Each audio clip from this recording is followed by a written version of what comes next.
Me gustaría, don Guillermo Caram, usted que es un auscultador, un verificador de la situación básicamente económica y también política, pero en la parte económica de República Dominicana, ya el año nos cayó encima prácticamente.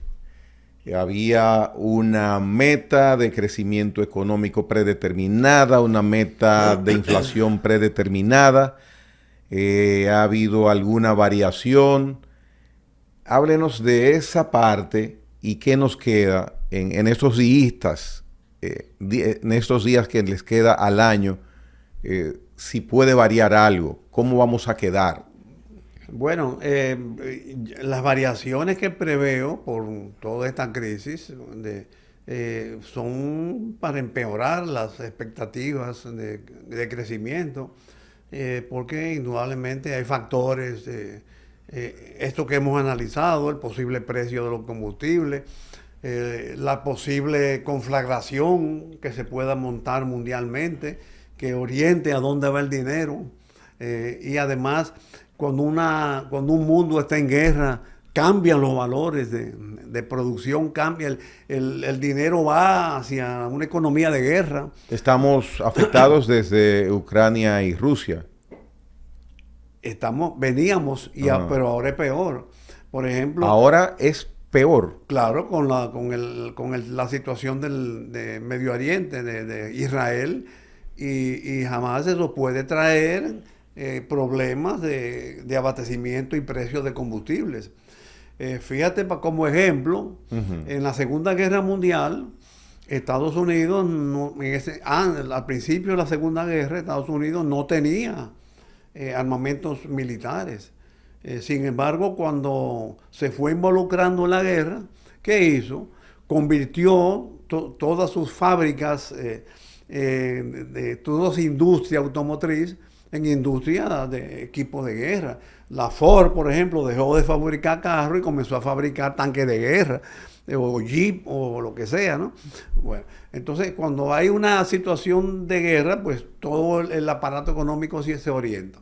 Pero además, aquí tenemos males que se vienen acumulando. Por ejemplo, la gran dependencia del exterior de algunos de nuestra economía, el suministro de granos para nuestra industria avícola, la situación de Haití es un ingrediente que tenemos que ponerle más atención que lo que el gobierno le está poniendo, porque uno oye declaraciones de las autoridades y, por ejemplo, te dicen, no, ahí están los productos, si lo quieren, si no, no.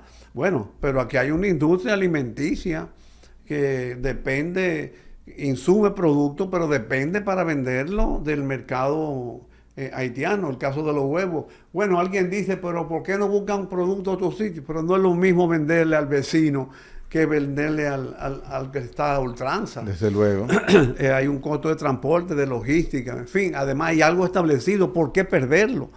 Y las situaciones, a mi juicio, no están resultando favorables para la República Dominicana. Yo creo que ahí también no nos estamos dando cuenta de que estamos perdiendo terreno, de que Haití lo percibo envalentonado, sigue con sus canales, destruye nuestros productos, obstruye el flujo de mercancías, por ejemplo, hasta para cumplir compromisos nacionales, porque aquí hay toda una industria binacional que produce partes dominicanas y las lleva a Haití para beneficiarse de una legislación especial que tiene Estados Unidos para producir para productos haitianos, el caso del Grupo M, en fin, y se rebelan contra las autoridades de migración, se rebelan que no se van a someter a los biométricos, o sea, están con un nivel de altanería que yo lo veo muy peligroso. Y con el tema del comercio dejaron entrar un día porque comerciantes haitianos tenían almacenados productos en el área dominicana. No fue que abrieron la frontera. Entonces, esto está trayendo muchos problemas económicos. Son 3 millones de dólares diarios que se vendían a Haití y de golpe y morrazo lo hemos perdido. Entonces, es una situación que también se está prolongando. No veo ningún signo alentador bueno, salvo que la inversión extranjera que está alejándose de países donde la izquierda ha ganado, está viniendo a República Dominicana, pero ahí Estados Unidos acaba de publicar un informe donde los inversionistas extranjeros se quejan de la corrupción, de las complejidades. Entonces, pero el gobierno mismo había indicado hace un año, algo más de un año, recuerdo que en un conversatorio con el el consultor jurídico del Poder Ejecutivo, hablaba de las bondades del país en ese momento, que había avanzado en la seguridad jurídica de las inversiones del exterior. Sí, pero ese informe de Estados Unidos ahora, según el ministro de Economía del gobierno anterior, es mortal. Por lo menos reafirma lo que siempre se ha dicho, de que hay unas complejidades administrativas que espantan la inversión. Oye, yo recuerdo, yo soy abinaderista, yo lo apoyé en el 12, en el 16 y en el 20 y lo apoyaré ahora. Pero una de las leyes que el presidente Abinader, siendo candidato en el año en las elecciones del 16 y creo que en el 20 también, más propuso en campaña electoral fue la llamada ley del silencio. O sea, que si una burocracia no contestaba, se daba por aprobada. Yeah. Bueno, eso no se está viendo. Ahora mismo acabamos de tener un informe de los productores de energía eléctrica donde dice que las pérdidas han aumentado. Entonces, no veo ninguna noticia halagadora que pueda equilibrarse con las negativas. Bueno, las remesas han aumentado, pero ese siempre ha sido nuestro puntal de apoyo. El turismo, yo siempre he tenido mis reservas, porque si tú tienes un sector turístico dinámico, pero una economía abastecedora del turismo rezagada, no estás en nada, porque el turista viene y tiene que comer, y si no le proveemos nuestra producción, la importamos y entonces se neutralizan los beneficios. Y aquí tenemos una economía rezagada, agropecuaria, ha mejorado su ritmo de crecimiento, pero el uso del crédito agrícola es el único renglón que ha disminuido la tasa de crecimiento de los préstamos. Y de las facilidades del Banco Central, solo el 1,5% ha sido utilizado por el sector agropecuario. De manera que y esto viene porque muchas de las cosas que son especialmente válidas para el horizonte político-económico mundial de ahora, lo eran desde hace tiempo, porque precisamente, por lo menos, vamos a decirlo en mi discurso, porque yo entiendo que los gobernantes deben prepararse para la contingencia de situaciones adversas, no solamente de las situaciones halagüeñas. Por ejemplo, el actual primer ministro inglés, él bueno, estamos gobernando para tiempos difíciles, pero tú no oyes en el gobierno dominicano a alguien que te diga que la situación está difícil. Al contrario, si tú lees las noticias, las redes sociales, todo es bueno. El precio de la gasolina, no importa, lo vamos a resolver con un subsidio, vamos a seguir subsidiando. Todos los sábados en primera página en los periódicos salen, el Estado subsidió los combustibles en tantos millones de pesos. Oye, como si la cantera del Estado fuera ilimitada. Yeah. No están viendo de vista que si la desaceleración económica continúa, las recaudaciones se van a afectar. Y sobre todo en un tiempo de campaña. ¿Cómo usted conjuga? Porque me llama la atención ese fervor, esa favorabilidad hacia la figura de Luis Abinader, presidente, con las críticas concretas y críticas responsables y abiertas que usted hace a parte de su gobierno. Bueno, desde hace tiempo, yo tengo un poquito de edad, no voy a decir cuánto tengo, ¿no? Pero yo desde que tengo uso de razón política, siempre he oído decir que los pueblos votan por el candidato menos malo. Y siempre había desde cuando mataron a Trujillo, ¿Y ahora qué va a pasar? Había como un tipo de incertidumbre y por supuesto esa incertidumbre siempre es finalmente llenada. Pero con el desarrollo del tiempo que uno creía, teníamos la esperanza de que ahora iban a cambiar las preocupaciones, pues las preocupaciones persisten. O sea, yo veo que las opciones electorales dominicanas se barajan entre el presidente actual y Leonel Fernández. Leonel Fernández tiene un pasado reciente de gobierno, tiene 12 años de gobierno, que tiene que mostrar qué fue lo que exhibió, qué es lo que pudo haber exhibido y que puede exhibir ahora. Sobre todo un Leonel Fernández que no presenta una cara nueva o una imagen nueva. Yo a un leonelista le dije un día, mira, Balaguer en el 86 le dijo a todos sus íntimos, yo no sé, bueno, yo no, porque yo estaba en un cargo educativo que no podía hacer política pública. Digo, mire, échense a un lado. Y buscó lo que le llamaba la nueva estrella del reformismo. A Minú Torres le puso una gorra colorada.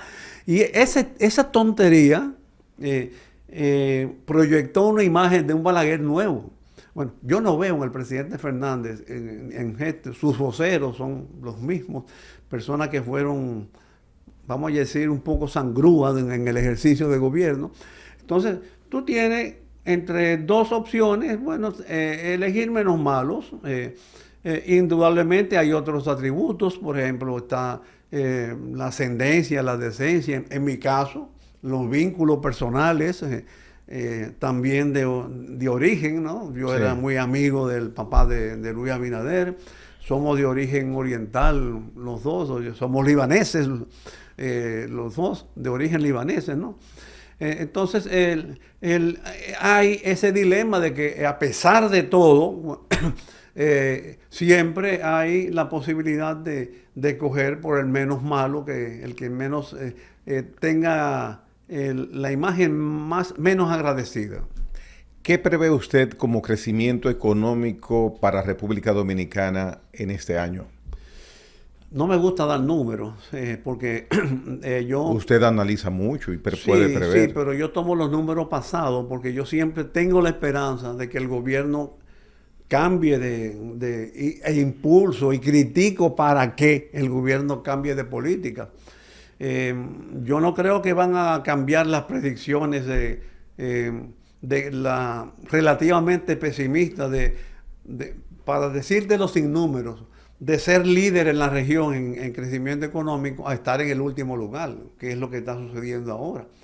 Pero bueno, si el gobierno cambia de política fiscal, si el gobierno, por ejemplo, deja de cultivar esa política de subsidio que a mi juicio inhibe la capacidad de emprendimiento de las personas, si frena o modera el endeudamiento, si adopta una política de manejo de deudas que diferente a la actual, porque el gobierno se vanagloria mucho de la política de manejo de deuda, pero tenemos un gobierno que está endeudándose más, pagando más intereses y amortizando menos, cuando debería ser lo contrario, endeudarse menos, pagar menos intereses y amortizar más para no deber. Ahora bien, modificar la política de subsidios siempre trae un costo político.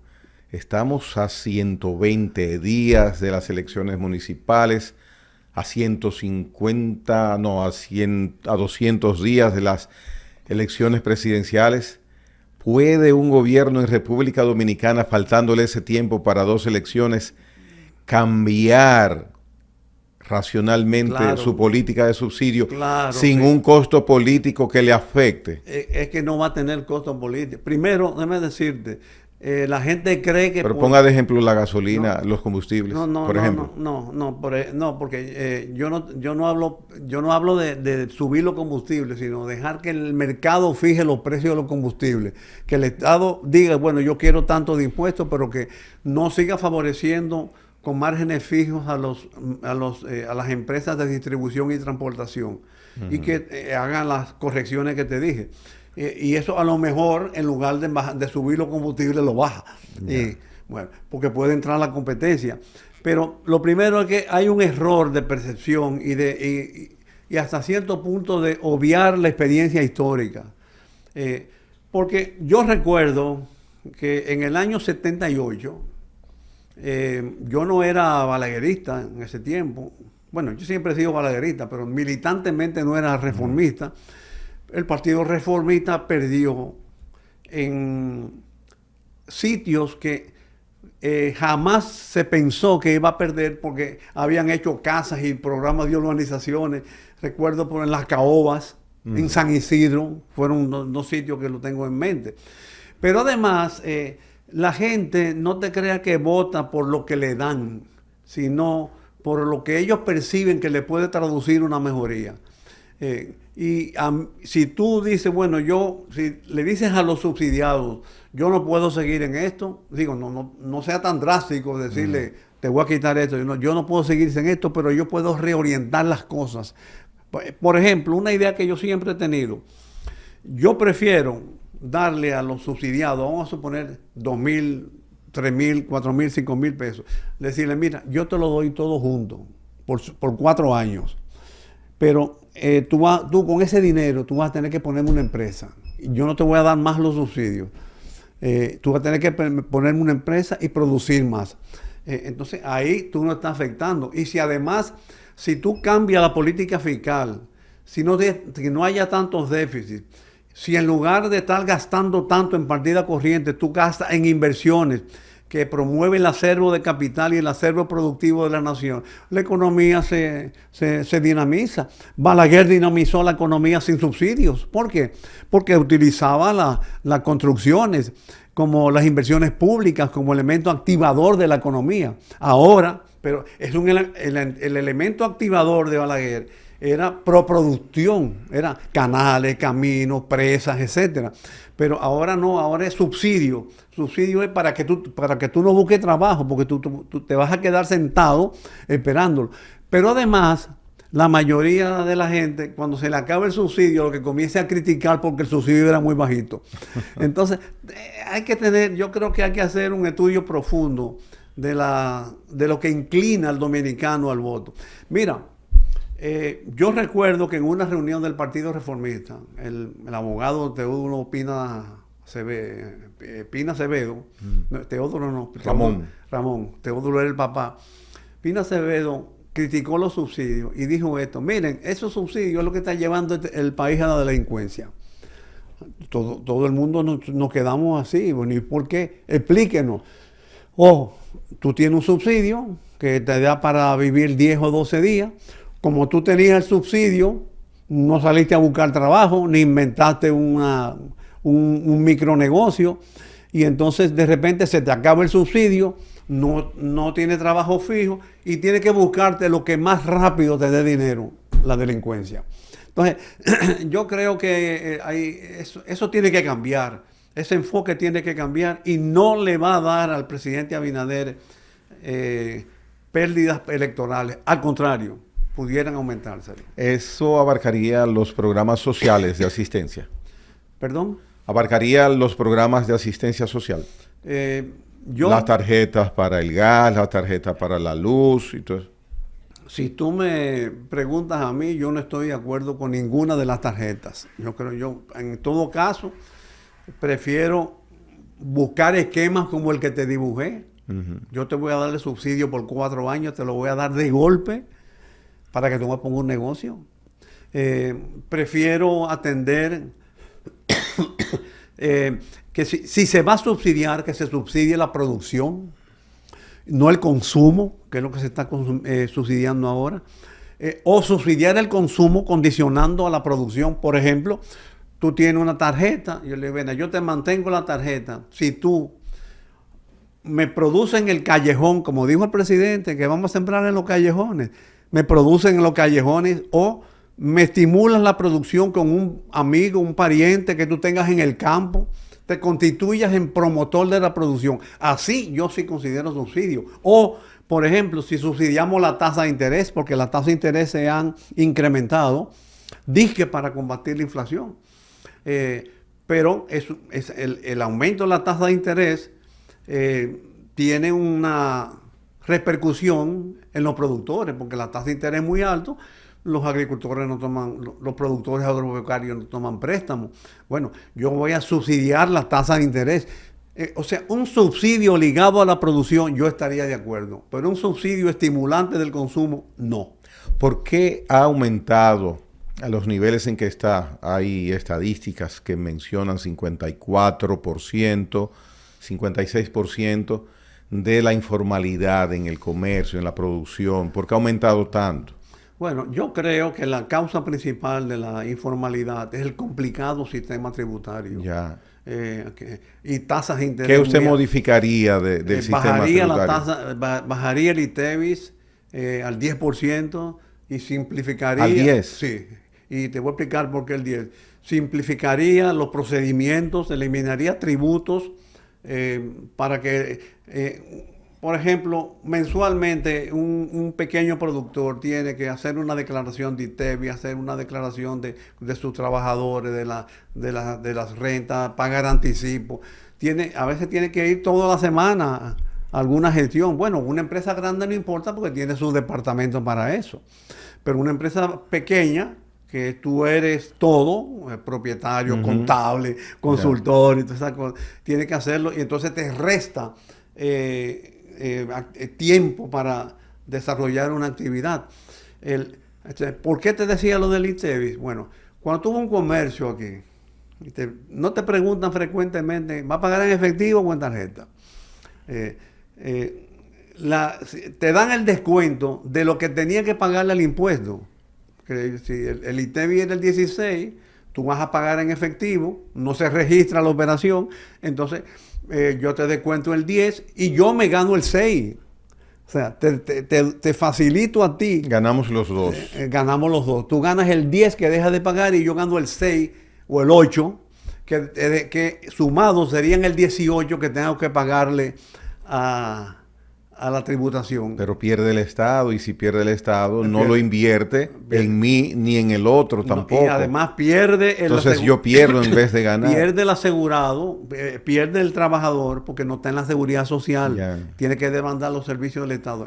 Si tú lo pones en el 10, entonces ya no hay margen de negociación, porque lo que te va a descontar es lo mismo que tú le tienes que pagar a la agencia tributaria. Y la metodología de, por ejemplo, mañana, día 20, hay que pagar el ITEVIS. Mañana obligatoriamente. Gracias por recordármelo. Sí, no, yo lo recordé porque tengo que hacerlo. Pero hay un monto considerable, por ejemplo, en mi caso, del ITEVIS que tengo que pagar mañana, que yo no he recibido ese ingreso. O sea, pagar un impuesto por lo devengado, no por lo percibido. Entonces, eso es otro cambio que hay que hacer. Igual que el anticipo, que eso es una ignominia, diría yo. Sí. Y hay economistas, sobre todo los de turno de gobierno, que lo justifican, que cualquiera aplaude el anticipo cuando lo justifican. Y usted, entonces, es difícil, mirándolo fríamente, estar organizado. ¿Cuándo va a llegar el momento en que un gobierno diga que pierde el miedo a la reforma fiscal? Que todos los gobiernos han tenido el miedo a la reforma fiscal. Pero déjame decirte algo más con relación al 10%. Ajá. Del ITEVIS. Del ITEVIS propuesto como idea por usted. Claro. Y no es de ahora, eso es una idea. El ITEVIS, del 10%, tiene la ventaja de que se calcula fácil. Es simplemente rodar un punto. Ya. Pero el 12 por lo menos tiene que tener una maquinita o multiplicar a mano. Entonces, es más fácil para el establecimiento cobrárselo al comprador y para la administración cobrárselo a el establecimiento.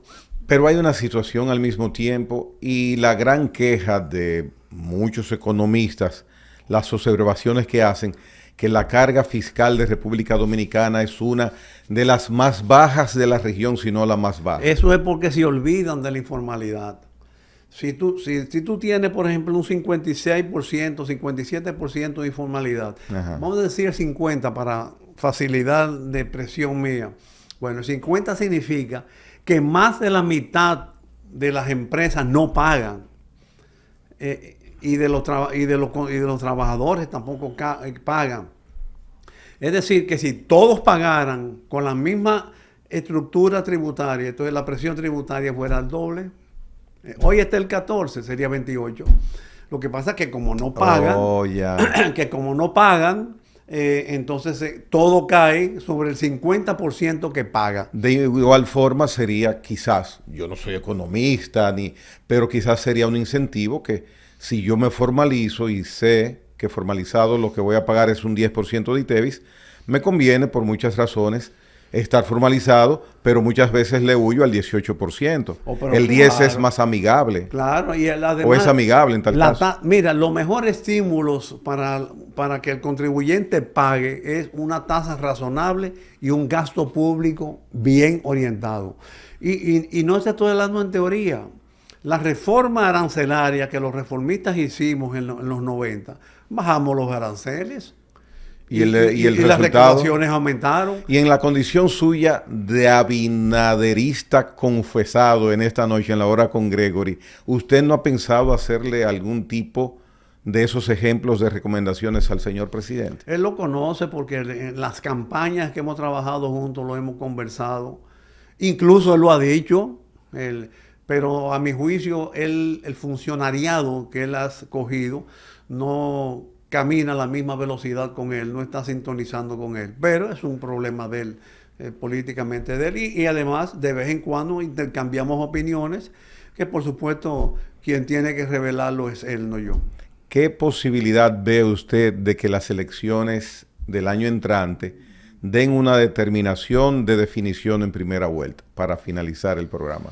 ¿Qué porcentaje de probabilidades ve usted?